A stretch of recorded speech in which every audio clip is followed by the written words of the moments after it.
প্রিয় সাংবাদিক ভাইরা, আসসালামু আলাইকুম। আমি সিপিএসসি বগুড়া র্যাব 12 এর company commander squadron leader Firoz Ahmed গতকাল রাতের আমাদের আভিযানিক কার্যক্রম সম্পর্কে আপনাদেরকে ব্রিফিং করতে যাচ্ছি। র্যাপিড অ্যাকশন ব্যাটালিয়ন র্যাব প্রতিষ্ঠাকালীন সময় থেকেই দেশের সার্বিক আইন শৃঙ্খলা পরিস্থিতি সমুন্নত রাখার লক্ষ্যে সব ধরনের অপরাধীকে আইনের আওতায় নিয়ে আসার জন্য অগ্রণী ভূমিকা পালন করে যাচ্ছে। সংঘবদ্ধ অপরাধ, মাদক ব্যবসা, খুন, অপহরণ সহ বিভিন্ন চাঞ্চল্যকর মামলার আসামি ধরার জন্য র্যাব নিয়মিত অভিযান পরিচালনা করে যায়।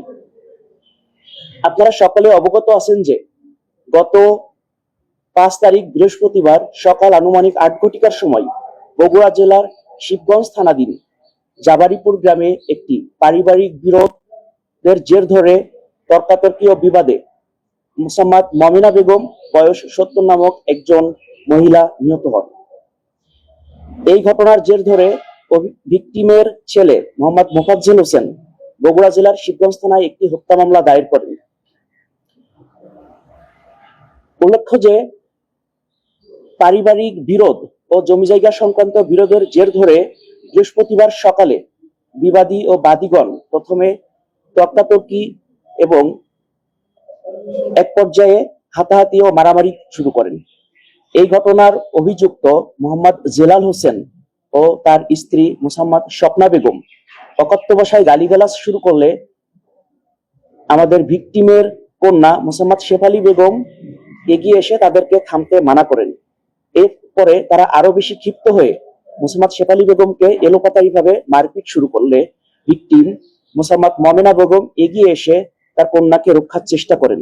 তখন এই ঘটনার 2 নম্বর এজার নামীয় আসামি মোসাম্মদ স্বপ্না বেগম ভিকটিম মমিনা বেগমকে মাথার চুল ধরে টান দেয় এবং ধরে রাখে এবং ঘটনার 1 নম্বর অভিযুক্ত মোহাম্মদ জেলাল হোসেন মোসাম্মদ মমিনা বেগমকে এলোপাতাড়িভাবে মাথায় ও মুখে কিল ঘুষি মারতে থাকলে এক পর্যায়ে মোসাম্মদ মমিনা বেগম জ্ঞান হারিয়ে মাটিতে পড়ে যায় এবং ঘটনাস্থলেই তার মৃত্যু হয়। এই ঘটনার জের ধরে ভিকটিমের ছেলে মোহাম্মদ মোফাজ্জল হোসেন বগুড়া জেলার শিবগঞ্জ থানায় একটি হত্যা মামলা দায়ের করেন, যা মামলার নাম্বার শিবগঞ্জ থানা 14 তারিখ 6 এপ্রিল 2026 ধারা 143, 448, 323, 302, 34 পেনাল কোড 1860।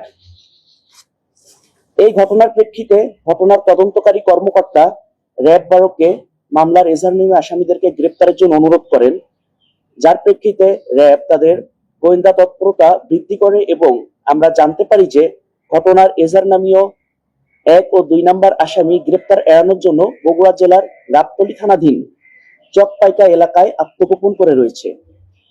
এর প্রেক্ষিতে অধিনায়ক র্যাব 12 মহোদয়ের দিক নির্দেশনায় এবং তথ্য প্রযুক্তি সহায়তায় আজ ভোর 5:30 ঘটিকা ও 6টার সময় 2টি পৃথক অভিযান পরিচালনা করে ঘটনার 1 নম্বর আসামি মোহাম্মদ জেলাল হোসেন বয়স 42 এবং 2 নম্বর আসামি মোসাম্মদ স্বপ্না বেগম বয়স 38কে গ্রেপ্তার করতে সক্ষম হয়।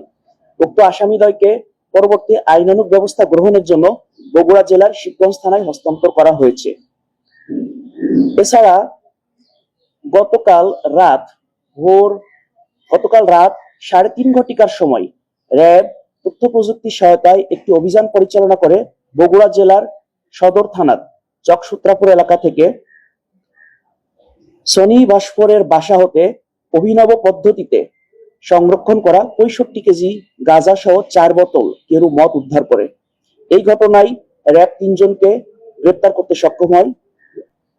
উক্ত 3 জন অভিযুক্ত শ্রী সনি ভাস্কর বয়স 30, তার নামে বগুড়া জেলায় 2টি মাদক মামলা রয়েছে। শ্রী আকাশ হরিজন বয়স 25, তার নামে বগুড়া জেলা সদর থানায় 2টি মাদক মামলা রয়েছে এবং শ্রী পিলু হরিজন বয়স 30। উক্ত আসামিদ্বয় ও গ্রেপ্তারকৃত মালামালকে পরবর্তী আইনানুগ ব্যবস্থা গ্রহণের জন্য বগুড়া জেলার সদর থানায় হস্তান্তর করা হয়েছে।